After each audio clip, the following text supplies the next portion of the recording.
నమస్తే. తెలంగాణ రాష్ట్రంలో phone tapping అంశం సంచలనంగా మారుతుంది. సంచలనాలు నమోదయ్యే అవకాశాలు కూడా కనిపిస్తున్నాయి. ఇప్పటి వరకు పోలీసు అధికారులను మామూలుగా బీజేపీ కాంగ్రెస్ నాయకులకు సంబంధించిన వాళ్ళని మాత్రమే విచారించారు. కానీ గత కొన్ని రోజులుగా హరీష్ రావు, కేటీఆర్, నిన్న సంతోష్ రావు మాజీ ఎంపీ ఆయనను కూడా విచారించారు. అసలు ఏం జరుగుతుంది ఫోన్ ట్యాపింగ్ అంశాలు అనేది కూడా ప్రధానంగా అంశంగా మారింది.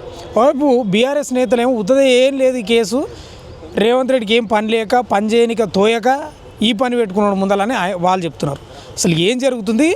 మొన్న కూడా 26కు వాళ్ళు స్కిట్ వేసిండ్రు. అంటే బీఆర్ఎస్ పార్టీ కార్యాలయంలో ఒక స్కిట్ ప్రదర్శించారు. ఈ పార్టీ మారిన ఎమ్మెల్యేల అంశం అనుకోండి, రేవంత్ రెడ్డి ఫుట్బాల్ ఆడిన అంశం అనుకోండి, రాహుల్ గాంధీ రాజ్యాంగాన్ని చేతులు పట్టుకొని తిరుగుతున్న అంశం, ఈ మొత్తం ఓవరాల్గా ఒక స్కిట్ వేసిండ్రు. ఈ రెండు అంశాల గురించి మనతో మాట్లాడడానికి కాంగ్రెస్ యువ నాయకుడు ఆవునూరి రాజ్ కుమార్ గారు ఉన్నారు. ఒకసారి మాట్లాడిద్దాం, ఏం చెప్తాడో చూద్దాం. చూసిండ్రు మొన్న మీరు స్కిట్ వేసిండ్రు బీఆర్ఎస్ పార్టీ కార్యాలయంలో, రేవంత్ రెడ్డి డ్రెస్సింగ్ స్టైల్లో బాల్ పట్టుకొని ఆడడం, పార్టీ మారిన ఎమ్మెల్యేలు, మీ రాహుల్ గాంధీకి సంబంధించిన రాజ్యాంగం పట్టుకొని ఇదంతా ఒక స్కిట్ వేసారు. మీరు చూసింటారు, ఏం స్పందిస్తారు మీరు? ఒకటి, బీఆర్ఎస్ పార్టీ మొన్న వాళ్ళ భవన్లో ఏదైతే ముఖ్యమంత్రి రేవంత్ రెడ్డి గారిని, భారత పార్లమెంట్ ప్రతిపక్ష నాయకుడు రాహుల్ గాంధీ గారిని ఏ విధంగా అగౌరవపరిచినరో అనేది తెలంగాణ రాష్ట్ర సమాజంతో పాటు యావత్ భారతదేశం కూడా చూసినారు. వీళ్ళకు నిజంగా భారత రాజ్యాంగం మీద ప్రేమ, ప్రజాస్వామ్యం మీద ప్రేమ ఉండేది ఉంటే ఒక రాష్ట్ర ముఖ్యమంత్రిని ఆ విధంగా అగౌరవపరచచ్చా? ఒక భారతదేశ పార్లమెంటు నాయకుని ఆ విధంగా అగౌరవపరచచ్చా? అక్కడే తెలుస్తుంది కదా. వీళ్ళు 10 సంవత్సరాలు అధికారంలో ఉన్నప్పుడు ఏదైతే ఎవరైనా కూడా వాళ్ళ హక్కులకు భంగం కలిగినప్పుడు ఆ యొక్క ఏదైతే ఇందిరా పార్క్ దగ్గర దీక్ష చేసి వాళ్ళ యొక్క హక్కుల కోసం పోరాడాల్సిన ఆ దీక్ష ఏదైతే ఆ యొక్క ఇందిరా పార్క్ దగ్గర దీక్షనే ఎత్తేసిరు వీళ్ళు. అంటే వీళ్ళకి ఏడ రాజ్యాంగం మీద ఉంది? వీళ్ళకి నిజంగా రాజ్యాంగబద్ధంగా ఒక నిరసన తెలవాలనుకుంటే గతంలో వీళ్ళు ఎత్తేసిన దీక్ష దగ్గరికి పోయే ఇందిరా పార్క్ దగ్గర కూడా దీక్ష చేయాలి. అది ఒక సమంజసంగా ఉండేది.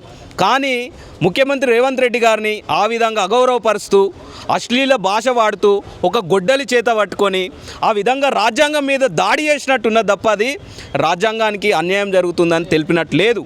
మేము అందుకే ఇప్పటి నుండి ఆ యొక్క బీఆర్ఎస్ పార్టీ భవన్ని మేము ఏమంటున్నామంటే, ఆ బీఆర్ఎస్ పార్టీలో ఒక కల్వకుంట్ల తారక రామారావు అనే ఒక డ్రామాగాడు ఉన్నాడు. ఈరోజు ఆ యొక్క బీఆర్ఎస్ పార్టీ భవన్ పేరు తెలంగాణ భవన్ కాదు, కల్వకుంట్ల డ్రామా భవన్గా మార్చుకోండి. కేడీబీ అని పెట్టుకోండి దాని పేరు. తెలంగాణ భవన్ తీసేయండి. ఎందుకనంటే అక్కడ ఒక డ్రామాగాడు ఉన్నాడు. ఈరోజు ఆ పార్టీ భవన్ని డ్రామా భవన్గా చేసిండు. అంతే తప్ప ఈ యొక్క బీఆర్ఎస్ పార్టీ ఆ యొక్క కల్వకుంట్ల తారక రామారావు డ్రామారావు అనేటువంటి వల్ల ఈ తెలంగాణ రాష్ట్ర ప్రజలకు ఎటువంటి లాభం లేదు. అంటే మీరేమో బూతులు అది అని మీరు మాట్లాడారు ఇప్పటిదాకా స్కిట్కు సంబంధించి. అసలైన బూతులు మాట్లాడేది రేవంత్ రెడ్డి అని వాళ్ళు చెప్తున్నారు. ఇంకో మాట కూడా ఉన్నాడు కేటీఆర్. అసలు రేవంత్ రెడ్డి పేరు రేవంత్ రెడ్డి కాదు, వాస్తవంగా తొండలరెడ్డి.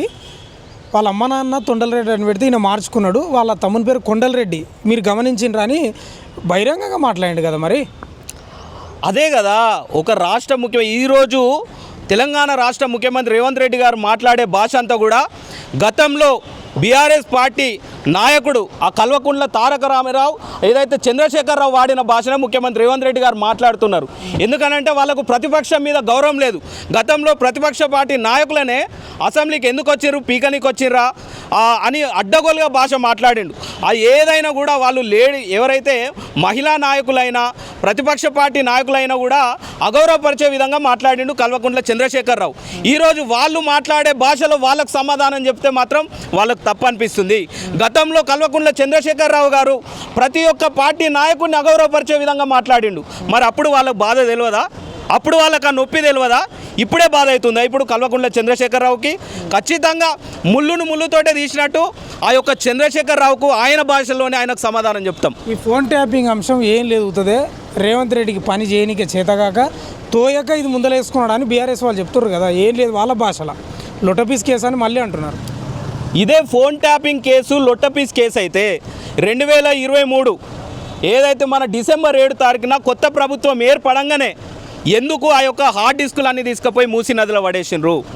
ఎందుకు వాటన్నిటిని ధ్వంసం చేసి కాలబెట్టిండ్రు? అంటే ఎన్ని అరాచకాలు జరిగినాయి ఫోన్ ట్యాపింగ్ ద్వారా. ఆ యొక్క ఇజ్రాయెల్ దేశం నుండి స్పైవేర్ను కొనుగోలు చేసి ఈ యొక్క తెలంగాణ వ్యాప్తంగా దాదాపు ఒక 10కి పైగా ఏదైతే ఒక వార్ రూమ్లను ఏర్పాటు చేసుకొని ప్రతిపక్ష పార్టీ నాయకుల ఫోన్లు, సెలబ్రిటీల ఫోన్లు, వ్యాపారస్తుల ఫోన్లు, కోర్టు జడ్జిల ఫోన్లు, ఇలా ఎవరి ఫోన్లు పడితే వాళ్ళ ఫోన్లు పట్టుకొని ఎందుకు వాళ్ళని బ్లాక్మెయిల్ చేయాల్సి వచ్చింది? ఈరోజు ఫోన్ ట్యాపింగ్కి సంబంధించి ఆధారాలన్నీ ధ్వంసం చేసిండ్రు కాబట్టి వీళ్ళు భయపడుతున్నారు.